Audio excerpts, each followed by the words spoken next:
Good morning students. अभी हम लोग साइंस का जो चैप्टर 4 है उसको पढ़ रहे हैं, ठीक है। इससे पिछले क्लास में हम लोग यह पढ़े थे कि अलग अलग ऑब्जेक्ट्स को बनाने के लिए अलग अलग मटेरियल का यूज़ होता है, ठीक है। आज हमको पढ़ना है कि प्रॉपर्टीज़ ऑफ मटेरियल्स, मटेरियल का प्रॉपर्टीज़, मटेरियल्स की प्रॉपर्टीज़ का या उसकी विशेषता या उसकी गुण वह क्या होता है उसको सबसे पहले समझेंगे। तो we have seen that different materials are used for making different objects. आपने देखा पिछले क्लास में कि अलग अलग ऑब्जेक्ट्स को बनाने के लिए हम लोग अलग अलग मटेरियल्स का यूज़ करते थे। बट डू यू नो, लेकिन क्या आप जानते हैं कि what it decide which material should be used for making any given object, कि हम लोग किसी भी ऑब्जेक्ट को बनाने के लिए कैसे डिसाइड करेंगे कि उसके लिए कौन सा मटेरियल का यूज़ किया जाए। It seems that we need to know more about different materials. इसके लिए मुझे अलग अलग मटेरियल्स के बारे में क्या करना पड़ेगा, स्टडी करना पड़ेगा, जानना पड़ेगा, ठीक। Have you ever wondered why cooking utensils are not made of wood? Utensils जो हम अपने घरों में जिस बर्तन में खाना बनाते हैं, तो क्या वह बर्तन लकड़ी का बना होता है या लकड़ी का बन सकता है? तो आप कहिएगा नहीं। क्यों? क्योंकि cooking utensils are used for making food on fire. क्योंकि हम लोग जो खाना बनाने वाला बर्तन होता है उसका यूज़ खाना बनाने के लिए करते हैं। जो किस पे खाना बनता है? तो आप कह सकते हैं आग पे खाना बनता है।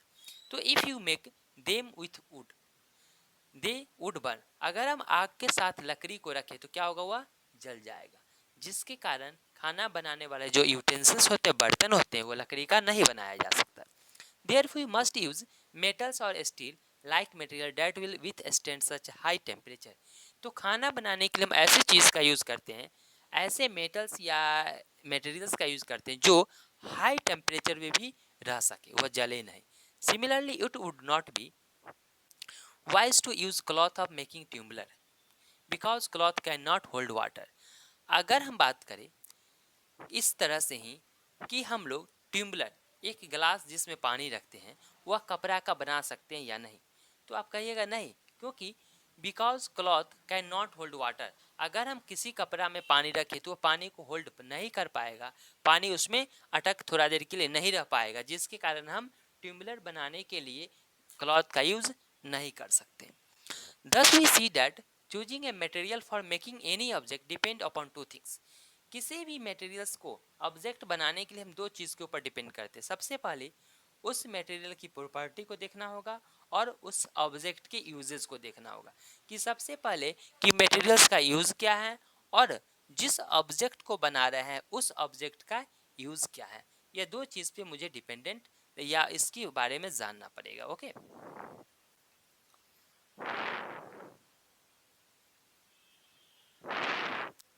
अपीयरेंस की बात करें, अपीयरेंस मतलब प्रस्तुत होना या दिखना जो कह सकते हैं। तो metals and alloy have shining surface. अगर हम किसी मेटल्स की बात करें या एलॉय की बात करें तो उसकी जो सरफेस होता है वह चमकदार होता है, शाइनिंग होता है, वह शाइन करते रहता है, चमकते रहता है। They can be easily identify with metallic lustre, या लेस्चर मतलब वही होता है चमकना। तो हम क्या कर सकते हैं कि आसानी से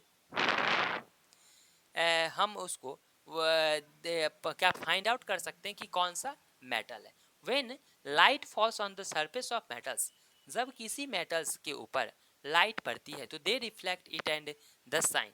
तो क्या करती है? लाइट को रिफ्लेक्ट करती है और वो चमकना स्टार्ट करती है। It is shining appearance of gold and silver for which ornaments are made with them. कुछ ऐसे ही हैं, जैसे गोल्ड की बात करें, सिल्वर की बात करें, उसकी शाइनिंग अपीयरेंस के कारण ही उसके ऑर्नामेंट्स जो हम लोग क्या करते हैं, जिसको पहनते हैं या जो उसको स्त्रियों के लिए बनाया जाता है, वह ऑर्नामेंट्स बनाया जाता है, ठीक है। Non metal and other material such as paper, cloth, leather, wood, rock etc. कुछ नॉन मेटल या हम पेपर, क्लॉथ, लेदर या वुड, रॉक, इस सब की बात करें तो have rough surface and therefore they do not shine. उसका जो सरफेस होता है वह रफ होता है, खुरबुरा होता है और वह शाइन नहीं करता है। Diamond is earthed from coal mines. जो डायमंड है वह पृथ्वी के नीचे से कोल माइन से निकाला जाता है, तो it does not shine naturally. तो जब इसको हम पृथ्वी के नीचे से निकालते हैं तो उस समय यह प्राकृतिक रूप से शाइन नहीं करता, but when it's different faces are cut, लेकिन इसके अलग अलग फेसेस को काटा जाता है, जिसके बाद यह शाइन करना स्टार्ट कर कर देता है। ओके,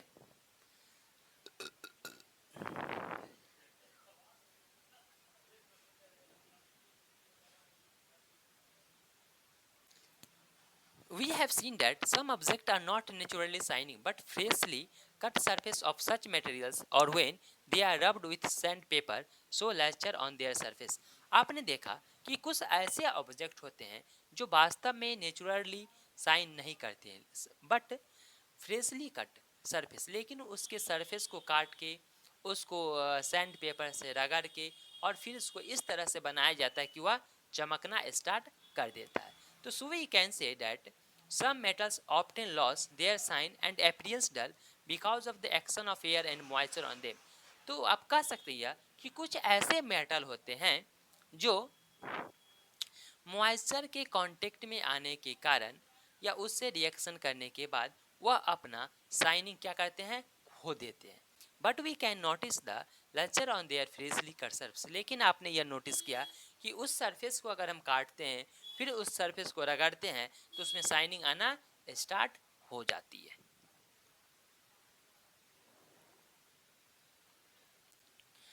कुछ ऐसे भी मटेरियल्स होते हैं जो हार्डनेस होती है, जिसको जो कठोर होते हैं। When we pass press some object they feel hard. अगर आपने किसी ऐसे ऑब्जेक्ट को क्या किया, प्रेस किया होगा, दबाया होगा। अगर हम एक रॉक्स को ले ले, एक ईंटा ब्रिक्स को ले ले, अगर उसको दबाते हैं तो वह क्या दबता है, नहीं, क्योंकि वह हार्ड होता है। But some object feel soft, लेकिन कुछ ऐसे ऑब्जेक्ट हैं जिसको हम अगर दबाएंगे तो आसानी से दब जाएगा, जैसे स्पॉन्ज। अगर उसको हम लेते हैं ऐसे करके क्या करते हैं, उसको दबाते हैं तो आसानी से वो दब जाता है। Take a metal key and scratch it with the surface of wood, aluminium, iron, chalk, candle और एनी अदर मटेरियल्स और an object. Take a metal key, कुछ ऐसे मेटल की रहते हैं जिससे ये सबको हम क्या करते हैं, स्क्रैच करते हैं। स्क्रैच का मतलब उसको रगड़ना भी कह सकते हैं, स्क्रैचिंग करना। You can easily scratch some materials, कुछ ऐसे मटेरियल्स हैं जो आसानी से स्क्रैच हो जाते हैं। कुछ ऐसे मटेरियल्स हैं जो can not be scratch so easily, जो आसानी से स्क्रैच नहीं होते हैं, रगड़ाते नहीं हैं। तो materials which can be scratched और compressed easily are called soft. कुछ ऐसे मटेरियल्स जो आसानी से स्क्रैच कर दे और क्या हो जाए, कंप्रेस हो जाए। आसानी से कंप्रेस करना मतलब आसानी से दबा जाए, स्क्रैच या कंप्रेस कर सकते हैं, वह उसको हम लोग सॉफ्ट बोलेंगे। लेकिन कुछ ऐसे मटेरियल्स होते हैं with which are difficult to scratch और कंप्रेस, उसको दबाना और स्क्रैच करना बहुत डिफ़िकल्ट होता है, तो ऐसे सरफेस को हम लोग हार्ड सरफेस या हार्ड ऑब्जेक्ट बोलते हैं। जैसे फॉर एग्जांपल कॉटन और sponge is soft when iron is hard. अगर हम स्पॉन्ज कॉटन ले ली या स्पॉन्ज ले ली, उसको अगर हम आसानी से दबाएंगे, कंप्रेस करेंगे तो वो क्या होगा, दब जाएगा। लेकिन उसके जगह एक लोहा का टुकड़ा ले लेते हैं, अगर उसको हम दबाते हैं तो आसानी से कंप्रेस नहीं होता है, तो वैसे ऑब्जेक्ट को हम लोग बोलेंगे हार्ड ऑब्जेक्ट। ओके, सॉल्युबिलिटी, कुछ ऐसे ऑब्जेक्ट होते हैं जो आसानी से वाटर के साथ क्या होते हैं, घुल जाते हैं, मिल जाते हैं, उसको सॉल्युबिलिटी। तो materials differ in their solubility in water. कुछ अलग अलग मटेरियल्स की जो होती है वाटर के साथ सॉल्युबिलिटी अलग अलग टाइप से होती है। Rocks do not dissolved in water. अगर हम रॉक्स को पानी में घोलते हैं तो वह डिजॉल्व नहीं होती, पानी में नहीं घुल पाएगी। लेकिन सॉल्ट और शुगर ले लेते हैं, अगर उसको पानी में क्या करते हैं, मिलाते हैं, तो आसानी से पानी में क्या होता है, घुल जाता है। तो a large number of salt such as copper sulphate, ammonium chloride etc और सॉल्युबल वाटर। अगर हम बोले तो सॉल्ट जो है वह पानी में क्या है, सॉल्युबल है। चीनी क्या है, तो पानी में सॉल्युबल है। तो if a substance dissolves in water is called soluble in water. जो सब्सटेंस, जो चीज़ पानी में आसानी से घुल जाए उसे हम लोग सॉल्युबल सब्सटेंस बोलेंगे। क्या बोलेंगे, सॉल्युबल सब्सटेंस मतलब घुलनशील पदार्थ।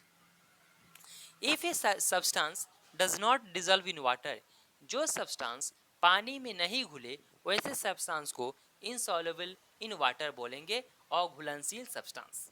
ओके, जो पानी में घुल जाए उसको सॉल्युबल, जो पानी में नहीं घुले उसको इनसॉल्युबल। ओके, जैसे सॉल्युबल बात करें तो सॉल्ट, शुगर, ये सब सॉल्युबल सब्सटेंस है।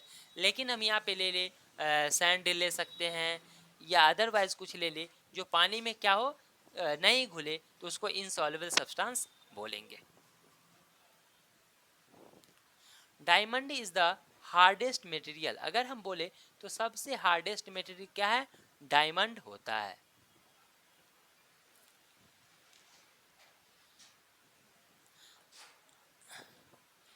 यहाँ पे एक एक्टिविटी जिसको हम कर सकते हैं, कुछ सब्सटेंस है और द सॉल्युबल और इनसॉल्युबल। शुगर पानी के साथ सॉल्युबल है या इनसॉल्युबल, तो आप लिख सकते हैं पानी क्या है? सॉल्युबल। सॉल्ट सॉल्युबल, तो इस तरह से चॉक इनसॉल्युबल, सैंड इनसॉल्युबल, तो हम आराम से इसको कंप्लीट कर सकते हैं। Thus different material may be soluble in different types of solvent. अलग अलग मटेरियल्स जो हैं वह अलग अलग क्या होते हैं? उसके सॉल्वेंट होते हैं, मतलब अलग अलग चीज के साथ वह घुल पाता है।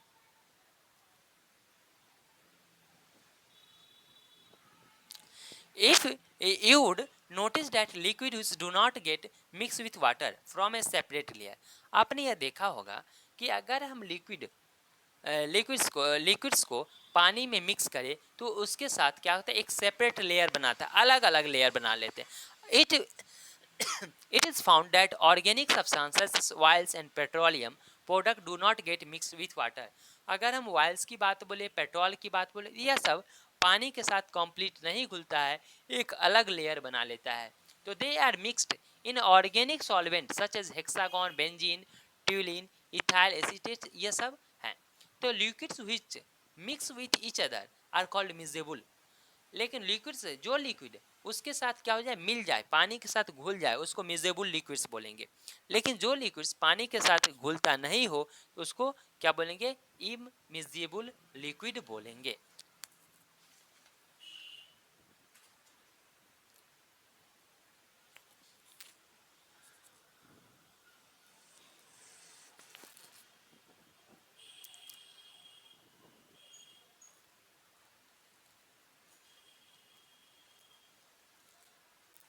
फ्लोटिंग और सिंकिंग मटेरियल्स, कुछ ऐसे मटेरियल्स होते हैं जो पानी में तैरते रहते हैं। तो materials may be so heavy that they might sink in water. जो मटेरियल्स भारी होंगे, हैवी होगा, वो पानी में क्या करेगा? डूब जाएगा।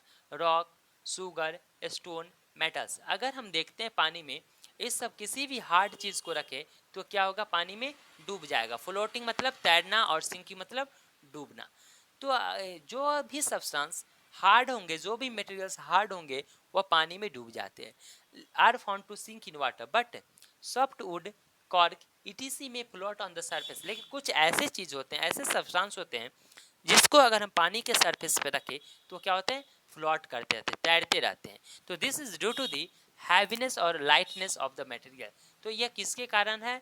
कि हार्डनेस और उसका कह सकते हैं हल्का या भारी होने के कारण ऐसा होता है।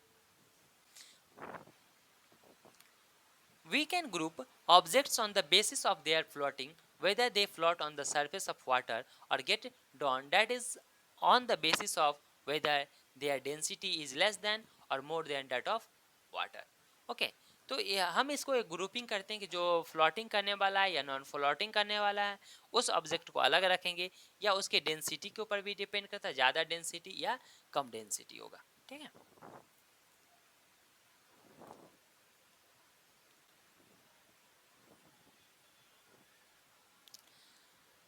This property of materials is known as flotation. You observe that some material float on water while others sink. कुछ ऐसे मटेरियल जो पानी के ऊपर तैरते हैं, लेकिन कुछ ऐसे मटेरियल जो पानी में डूब जाता है। तो जो तैरने वाली मटेरियल्स हैं उसके प्रॉपर्टीज के कारण ही हम लोग उसको फ्लोटेशन बोलते हैं। The property of materials is known as flotation. Materials float और sink due to their density. अगर हम बात करें किसी भी मटेरियल्स की तो पानी में वो डूबता है या तैरता है, वह उसके डेंसिटी के ऊपर भी डिपेंड करता है। डेंसिटी मतलब उसके घनत्व के ऊपर भी डिपेंड करता है। Density is the mass per unit volume. Density को अगर डिफाइन करें तो डेंसिटी क्या, किसी भी चीज़ का mass per volume unit. Okay, the materials having higher density than water so sink it. अगर हम बात करें ये पानी है और यह कोई पानी के ऊपर ऑब्जेक्ट है, तो किसी भी ऑब्जेक्ट का डेंसिटी क्या होगा, पानी के से उसका पानी की कंपैरिजन में ऑब्जेक्ट की डेंसिटी अगर ज़्यादा होगी तो वह ऑब्जेक्ट पानी में डूब जाएगा। Having higher density than water. अगर हम कंपैरिजन बात करें तो वाटर की कंपैरिजन में अगर इस ऑब्जेक्ट की डेंसिटी ज़्यादा होगी तो यह ऑब्जेक्ट पानी में क्या करेगा, डूब जाएगा। Matter rocks. The material having lower density than water. अगर हम बात करें वाटर की डेंसिटी ज़्यादा होगी और इस ऑब्जेक्ट की डेंसिटी कम होगी। जब ऑब्जेक्ट की डेंसिटी कम, वाटर की ज़्यादा, तो क्या होगा, वह उस पर तैरना स्टार्ट करेगा। तो we can classify materials on the basis of this property. तो हम लोग किसी भी मटेरियल्स को उसके प्रॉपर्टी के आधार पे क्लासीफाई करते हैं, उसको बांटते हैं। ठीक है, तो आपने देखा यहाँ पे कि जिस ऑब्जेक्ट का डेंसिटी वाटर के कंपैरिजन में ज़्यादा होगा तो वह ऑब्जेक्ट पानी में डूब जाएगा, लेकिन जिस ऑब्जेक्ट का डेंसिटी वाटर के कंपैरिजन में कम होगा वह ऑब्जेक्ट पानी पे तैरेगा।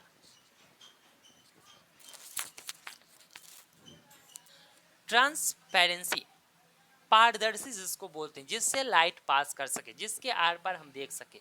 You can observe that you can see through object like glass, water, air, but not in through would, steel और मेटल। आपने देखा होगा कि शीशा या पानी या एयर, इस सब से हम एक साइड से एक क्या कर सकते, लाइट पास कर सके या हम देख सकते हैं। लेकिन अगर मेरे सामने लकड़ी रख दे, स्टील या मेटल, तो इसके आर पार हम नहीं देख सकते हैं। तो this is because some objects allow light to pass through them completely while others do not। तो यह इसीलिए संभव है क्योंकि कुछ ऐसे ऑब्जेक्ट होते हैं जो लाइट को अपने से आराम से पास होने के लिए अलाउ करते हैं, लेकिन कुछ ऐसे ऑब्जेक्ट हैं जो लाइट को पास होने के लिए अलाउ नहीं कर पाते हैं। तो thus we can classify substance into 3 groups. तो हम इस लाइट के इस आधार पे, ट्रांसपेरेंसी के आधार पे 3 भागों में बांटा गया है किसी भी ऑब्जेक्ट को। एक ट्रांसपेरेंट ऑब्जेक्ट, एक ट्रांसलूसेंट ऑब्जेक्ट और एक ऑपेक्यू object. Thus we can classify 3 groups light that can pass through them. Okay, तो ये था ट्रांसपेरेंसी। तो आज हम लोगों ने देखा इसकी कुछ प्रॉपर्टीज, और नेक्स्ट क्लास में और बचे हुए प्रॉपर्टीज को हम लोग कंप्लीट करेंगे। Okay, thanks.